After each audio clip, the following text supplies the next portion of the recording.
అసలు చట్టాలు న్యాయాలు ధర్మాలు అని అన్నీ అంటారు.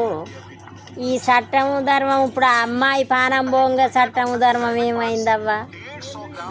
చట్టము ధర్మము అమ్మాయి పానం పోంగ ఆ అమ్మాయికి లేదా ఈ చట్టము ధర్మము అన్నీ అట్లా కాదు. అట్లా అమ్మాయిలను చంపిన వాళ్ళను మంచిగా రోజు కొంచెం కోసుకుంటే నడి రోడ్డు మీద చెట్టుకు కట్టేయాలి. ఉత్తగా ఒక్కసారి చంపితే పానం పోతుంది, ఉరి తీస్తే సగల్లగా పోతుంది పానం. ఉరి తీయద్దు, రోజుకొకటి కోసుకుంటా నా తుక్కు బోలోడితోటో సుత్తతోటో తుక్కు దంచుకుంటా కారపొడి పోసి చెట్టు కూలాడ తీయాలన్నీ. రోజుకొక భాగము అది అని పానం పోయేదాకా ఒక వారం రోజులు అన్నాడు. అచ్చపోయే రోడ్డు పొంచి పోయేటోళ్ళను బతిమాలాలే, నన్ను కాపాడు ఆ పని ఇవ్వలో ఆ ఉత్తపచ్చోళ్ళు చేయొద్దు. సుప్రీంకోర్టు జడ్జే చేయాలి ఆ పని. ఆ జడ్జి సుప్రీంకోర్టు జడ్జి ఆ పని చేస్తే ఆయనను అయితే ఇవ్వలేమన్నారు.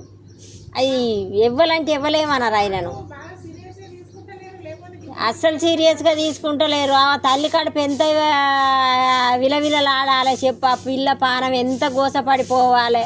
ఆ పానం విలువ ఎవరికన్నా తెలుసా? వాని పానం పోగా వానికి తెలుస్తుంది, వానికి అన్న తల్లికి తెలుస్తుంది. ఎవరైతే రేపు నా కొడుకైనా పర్వాలేదు, నా కొడుకునైనా కూడా అట్లనే చెయ్యాలి.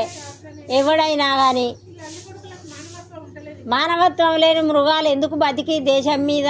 ఏమిటికి ఆడు ఇవాళ ఈమని చేసిండు, అన్ని ఏం చేయలేదని రేపు ఇంకొక ఆమని చేస్తాడు. అట్లనే ఎన్ని ప్రాణాలు పోతాయి అట్లా. అదేంటిది కోల్కత్తా డాక్టర్ చదువుతుందట. డాక్టర్ చదివే అమ్మాయి అట.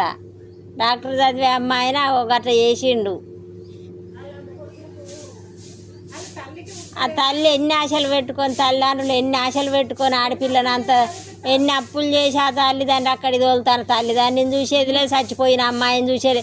ఉన్న అందరు కలిసి డబ్బున్నోళ్ళు రాజకీయ నాయకులు అందరు కలిసి ఆ చంపినోని కాపాడటానికే ఉపాయం చేస్తాను తప్ప చంపినోని కాపాడటానికే. ఇదంతా చంపినోని కాపాడుడే తప్ప మరి బతికున్న వాళ్ళకు ఆ తల్లిదండ్రిని మరి ఇంకో ఉన్న తల్లిదండ్రులను కాపాడు, ఉన్న అమ్మాయిలను కాపాడు తెలియదు. అది రాజకీయాలు, అది పెత్తనం అంటారు. 6 నెలల పాపనాట, 4-5 సంవత్సరాల పిల్లలాట. అది ఏంటిది మనవరాలను తాత ఆట. ఇసొంటి లంజ కొడుకులను ఉంచుడు ఎందుకు?